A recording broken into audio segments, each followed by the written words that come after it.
Jesse, how you doing? Hey, I'm doing well, man. Happy to be here. Happy to be back, be present in an event in Las Vegas, a boxing event at that. And with the pandemic, in the middle, well, with us being in the middle of a pandemic, it has been difficult for us to go out. But thankfully, we have this Manny Pacquiao against Ugas fight. Of course, a lot of us wished it was Errol Spence against Manny Pacquiao. I think it was a fight to see. Unfortunately, Errol Spence, has an issue during training camp. But we got Ugas, and Ugas is a competitive fighter. He is very hungry. He doesn't come in to give up. He's going to give a fight. We just don't know how long it's going to last, but it's going to be a good one. How do you expect it to play out, Jesse, when they are in the ring? When it comes to the fight? Yeah. I think that Manny will take most of the control early on, and if Ugas can't change the momentum of the fight and can't time Manny Pacquiao, then it can be it could be a devastating fight for him in the later rounds. How hard is it to time Manny? Oh, it's not easy. It's not easy. I mean, just to get a fighter to simulate his style is very difficult. So it's not going to be easy at all. But anything can happen in boxing. All you need is one punch. We've seen it numerous times in the past. So maybe this is one of those nights. Maybe this might be Ugas' night. We'll just wait and find out. Tomorrow night's gonna be big. It's gonna be entertaining. It's gonna be good. Good fights. What do you remember the most about fighting Pacquiao? What always sticks out when you go back to that? His speed, right? He's very agile.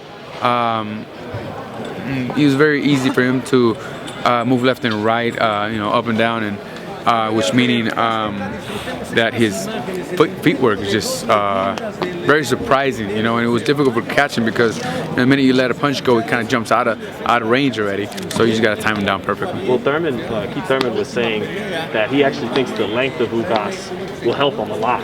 Help him in timing Manny. Do you see that as well? Do you think Ugas will be able to time? I think honestly, man, Ugas is gonna have to take 4 punches to land one. That's just the way it works. Just looking at the two styles. Ugas has that longer reach by a little, but keep in mind, Manny's already used to that. Margarito had a longer reach. I had longer reach. Oscar De La Hoya had a longer reach.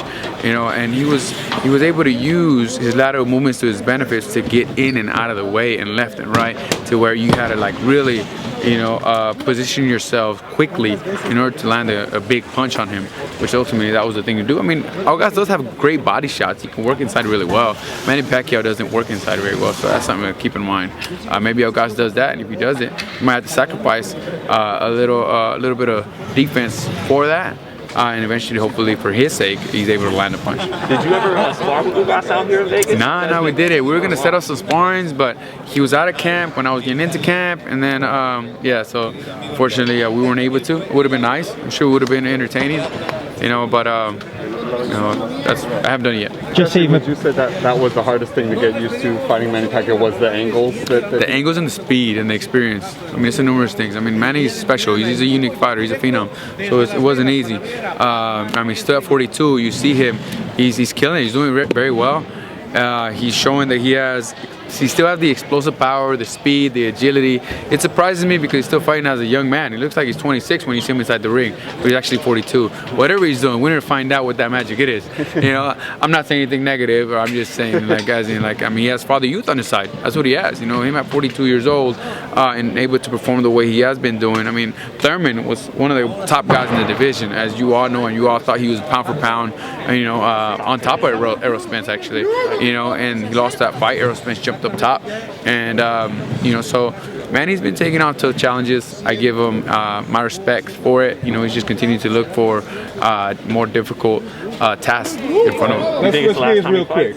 Wilder Fury 3, who you got? Wilder Fury 3. Oh, that's a good fight, man. Listen, in the beginning, I would say that third one, most likely Tyson Fury takes it, because Wilder was just coming in immediately after, but now with it being postponed, might give Wilder a little more time to recover from that, this sounds bad, but the punches that he received in the second fight, I could put it in worse words, but I think that's the better way to put it. And he now has a little more time to recover. I'm not sure if the coach he has now is the perfect fit for him, honestly.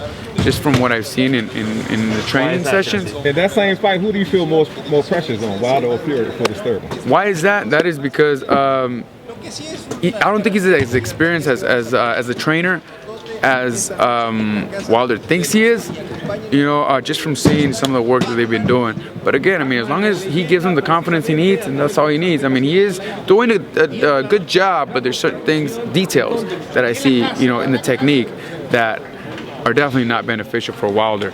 But I mean, we'll see. I mean, let the best man win, you know, come fight time. But I see that it's gonna be a competitive fight. I think they're both gonna be looking for the knockout because they both know they can hurt each other, and I think ultimately that's what they're gonna do, and it will end in a knockout for certain. I'm sorry, what was your question? I said my question was, who do you feel is more under pressure for that? I think that Tyson is on top. Like, his confidence is up through the roof, man. You know, so not that it's a bad thing; it's a good thing. And Wilder, he has that demeanor about him. He's like, I want to get you back, you know. So I think that both of it will work for them. Ultimately, I think that, and that's a good question actually.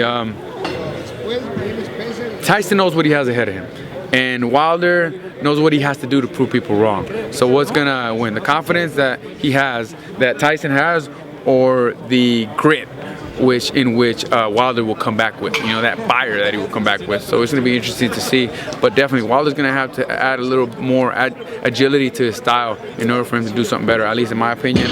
But I mean, ultimately we'll just find out, you know, soon enough. But along them lines, like, you know, like he's asking about, is it hard as a fighter if you're Fury and you already did the job, you already won by a knockout fight? Is it harder to be as motivated as your opponent who wants that get back so badly? You know, how much does that matter in a fight for a fighter? Not for a fight like Tyson Fury, because Tyson, you could tell he likes to stay on top, so his work ethic is there. You know, that's all you need, and of course with the talent among other things. I mean, it's not that easy, but I think that he has his head on right, and he doesn't want to get knocked off the top of the list. And for that reason, especially with the competition between AJ, him, and the UK, and, you know, so many more options out there, I just don't see the confidence affecting him, because he's still going to be prepared in order for him not to embarrass himself. A person that likes to speak as much as you know, Tyson Fury, doesn't want to be embarrassed either. So I think that keeps him, you know, level-headed. Jesse, a word on yourself as well. What's next? We have big moves coming, man.